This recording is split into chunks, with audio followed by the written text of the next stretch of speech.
2013, was bland a simple thank you to the actress Sherri Shepherd for flattering comments she'd made about Trump on television.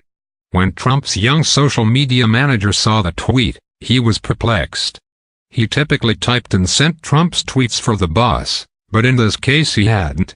He did recall that Trump had been spending a lot of time in his office lately playing around with a new Android smartphone. The next morning, the handful of staffers with access to the boss account told the social media manager, Justin McConney, that they had not sent it either. Thoughts when it dawned on him Donald Trump had tweeted on his own for the first time.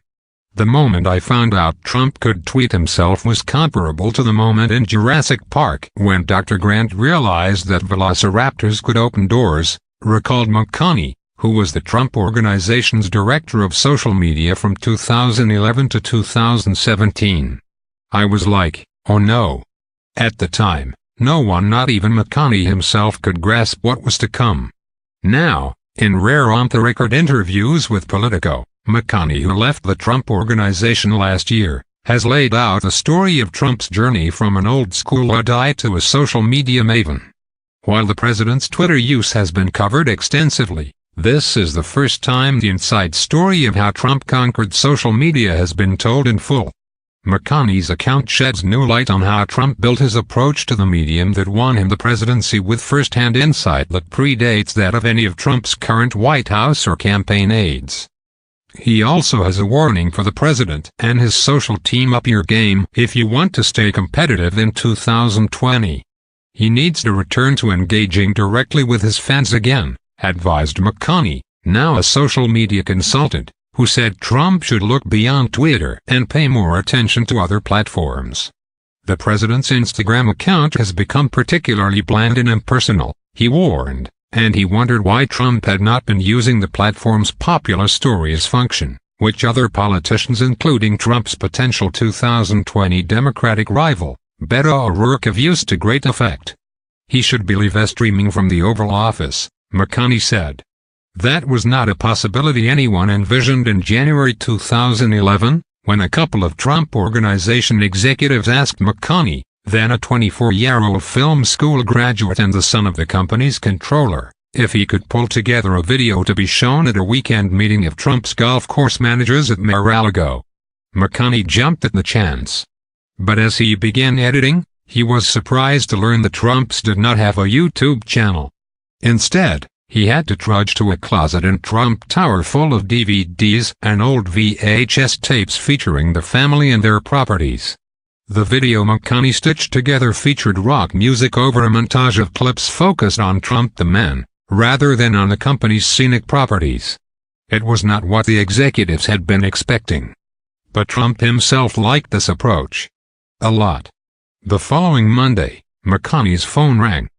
It was a Trump Organization executive. The boss wanted the Golf Channel to air his video on the upcoming season of Donald J. Trump's Fabulous World of Golf. He also wanted to see McConney in his office immediately. McConney, who initially protested that he was not wearing a suit, headed over to Trump Tower in jeans. McConney had met his father's boss in passing a handful of times over the course of his childhood, but to be called to a private meeting with him was a thrill. In Trump's office on the 26th floor, the mogul was staring at his laptop, watching an unaired intro for the upcoming season of The Apprentice. Trump asked McConney what he thought of the clip. McConney quickly pivoted the conversation from television to the potential of social media. Trump seemed vaguely interested. His company had dabbled in the area, but Trump had little understanding of it. "I've heard of that," McConney recalled Trump saying. "Isn't that what then-President Barack Obama used?" The real Donald Trump Twitter account had existed since 2009, but had been broadcasting bland, promotional fare, like, wishing everyone a very happy holiday season. At first, the tweets had been authored mainly by marketing specialist Peter Costanzo, who set up the account to help Trump promote his 2009 book, Think Like a Champion, and oversaw it for its first several months of existence. Then Trump Organization staff took over. In all of 2010, it had tweeted only 142 times. McConney suggested that Trump should get on YouTube and retool his Twitter presence. He seemed to be familiar with the names but not what you could do with them, McConney recalled of the platforms. By the time he walked out of Trump's office, he had a job. Working out of the Trump Organization's lunchroom, the company did not know where else to put him. McConney began extolling the internet's virtues to Trump and his family. And he argued that Trump should transfer his freewheeling approach to the world's most unregulated public arena. I wanted the Donald Trump who is on Howard Stern, commenting on anything and everything, he said. At the outset, this was accomplished with videos of Trump speaking straight to camera from his desk at Trump Tower, which were then posted to YouTube and linked to in tweets. Trump, a creature of television and the tabloids, remained skeptical of social media exposure for its own sake. But his thinking began to change when McConney showed him how social media could translate into the kind of traditional media coverage the mogul had spent decades cultivating. A turning point came in the spring of 2011, when Sarah Palin, then considering her own run for president, joined Trump for a pizza lunch in Manhattan. Media coverage of the outing fixated on Trump's fork and knife eating technique. McConney convinced Trump to record a video blog explaining his decision. To the mogul's delight, his explanation: "This way you can take the top of the pizza off so you're not just eating the crust. I like to not eat the crust so we can keep the weight down," generated a bonus round of coverage from the likes of Timmy and Gawker. That's when he was sold on the concept of social media, McConney recalled. Trump, used to haggling with reporters and TV producers, loved the instant gratification and the control over his own image. He also loved the way it allowed him to throw verbal punches. He demanded that the young rapper Mac Miller, who had recently released a hit song titled Donald Trump, send him royalties, a point he would harp on for the next 2 years. He picked fights with Rosie O'Donnell and Lawrence O'Donnell. And, as he flirted with the 2012 presidential run, he got more political. In mid-2011 he tweeted about Anthony Weiner's obscene photo scandal and began offering thoughts on the budget like, "The debt limit cannot be raised until Obama's spending is contained." Such digs at Obama became increasingly common. By the end of the year, Trump had sent 744 tweets in 12 months, 5 times his 2010 total. He was only just getting started. He began acting like the director of his own media empire, huddling with McConney first thing each morning to talk about ideas and plan output for the day. They were kind of like editorial meetings, McConney said. Even as the mogul embraced digital media, he did so in the most analog way possible. He had McConney print out his Twitter mentions, and he would use Sharpie pens to scribble responses, which McConney would then type up and tweet out. After appearing at events, Trump, who remained distrustful of anything he saw only on a screen, had McConney print out 8x10 glossy photos of him for his sign-off before they were posted online. He was very old school back then, McConney said. He was not someone who really used computers or went on the internet very much. While Trump did not know much about new technology, he knew PR and he knew news cycles very well.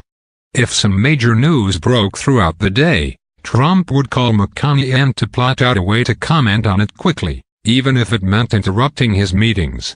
It was like new meets old, McConney said of the collaboration. The embrace did not happen all at once. Even after he recognized the potential use social media to earn traditional media, he balked at using his appearances on traditional media to build his online following.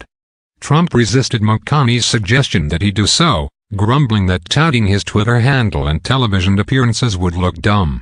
By early 2012, he had an assistant call television networks to make sure they plugged the handle on the screen whenever he appeared.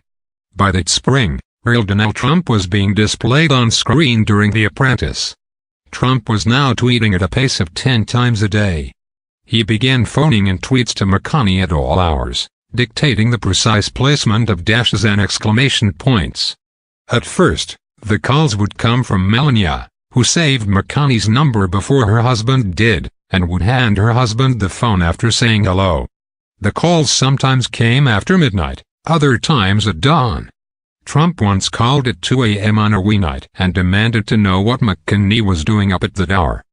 McConney said he could ask Trump the same thing.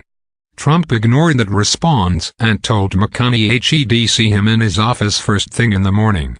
One call came on the Sunday before Memorial Day when McConnell was at a Wegmans in New Jersey. "George will just hit me on TV.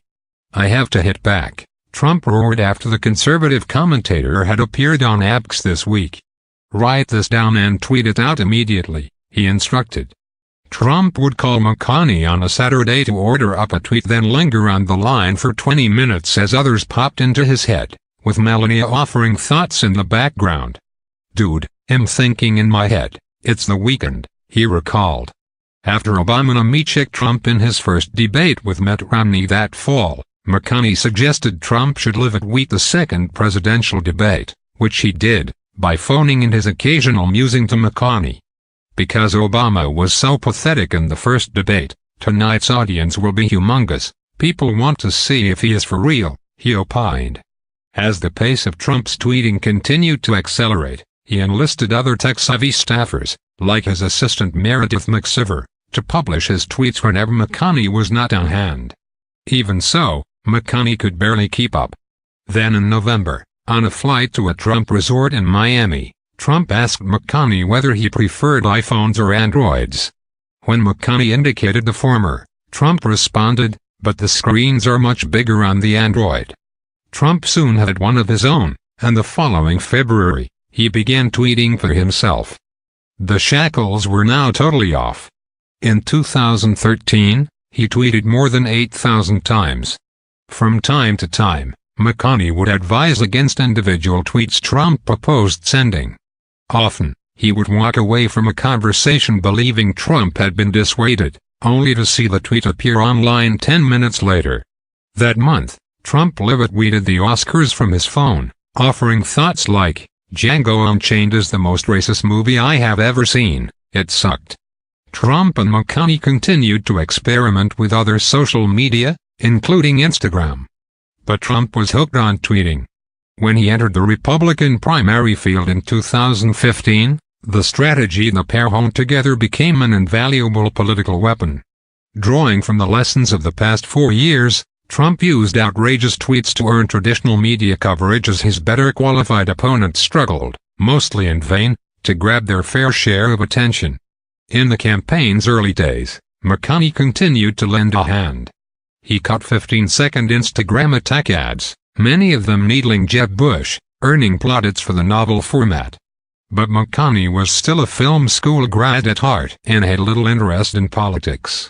He also found himself marginalized by Trump's first campaign manager, Corey Lewandowski, who favored Dan Scavino, now White House Director of Social Media, according to 2 sources familiar with the situation. McConnell, now 32 and working as a freelance consultant, stayed on at the Trump Organization until late 2017. Now that he has stopped working there, he said, he felt free to answer queries from a reporter and share the full story of his collaboration with Trump, as well as to air his critiques of the president's social presence. McConnell says that some of Trump's social media edge has faded since he assumed the presidency. He argues that Trump's social media accounts rely too heavily on footage of rally crowds and of the president boarding planes. He says Trump's feeds should include more exclusive content that generates positive media coverage. He also advises that Trump, whose Twitter feed is now dominated by angry rants about the fake news media and special counsel Robert Mueller,